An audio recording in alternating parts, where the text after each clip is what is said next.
An existential what? An existential vacuum?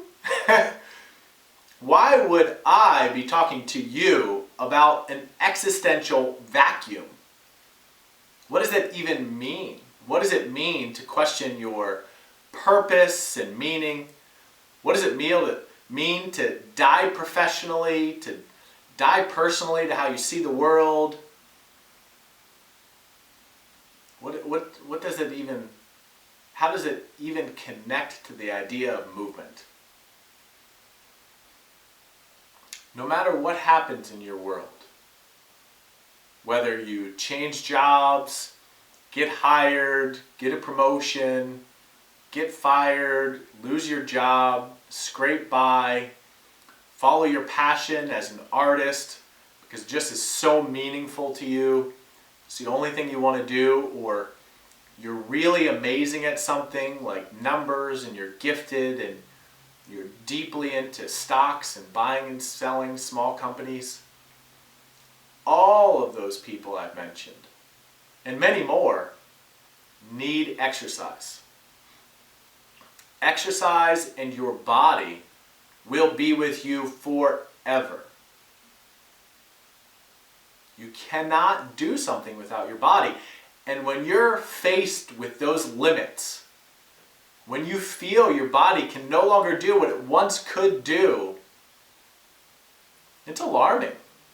Really, it is one of the hardest things you can face because it feels like it was taken like this. And my hope for you, and my main message in communicating to you now, is that no matter where you are in life, no matter where you're headed or where you came from, movement is good. Movement is important. It can give you a level of consistency in life. It can take your head out of the clouds, or it can break up an obsessive focus on solving a problem, which may be perfectly well and normal, by the way, but still, it can kind of unplug it for a little while. It can shift the conversation or the narrative that you're having with yourself about some life event that's coming up, where you're headed or where you've been. Exercise is one of those things that if you make it your friend, it can be there forever. And it'll take care of you. So, no matter where you are in your movement journey, I think it's important to always remember that during the good times and the bad times, during the promotions and the springtime, just rocket of life, or the winter, the quiet, the darkness of life, hopefully both of those people are moving. Because I know if they're moving, they're feeling a little better. Whether it's a walk in the morning before the world wakes up, a walk in the evening when the world quiets down. I'm a big component of movement and exercise, using to learn and master your body on in this world and on this planet. And I often think about your body's conversation with gravity. And another form of movement that we all share is gait and walking, and how we walk and how your body moves during the walking phase.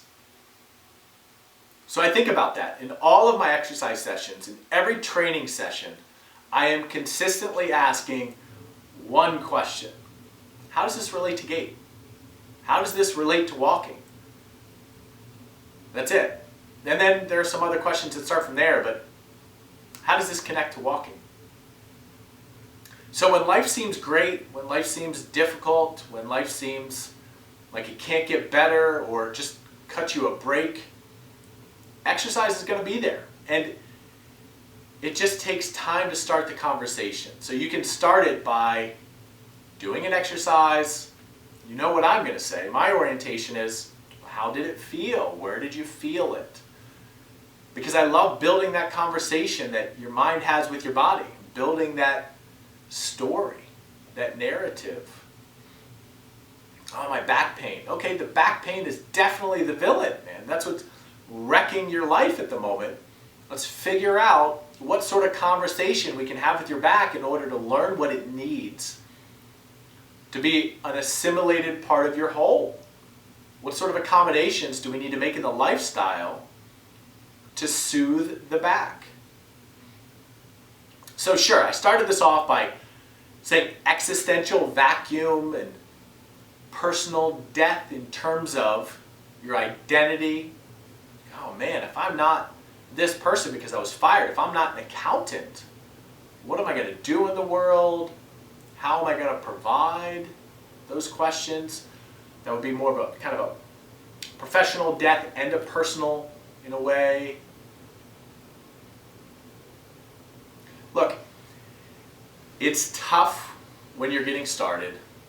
It's tough to maintain it. And it's really kind of challenging even once you have it, because you need to nurture it. And all of those different phases of exercising have different needs.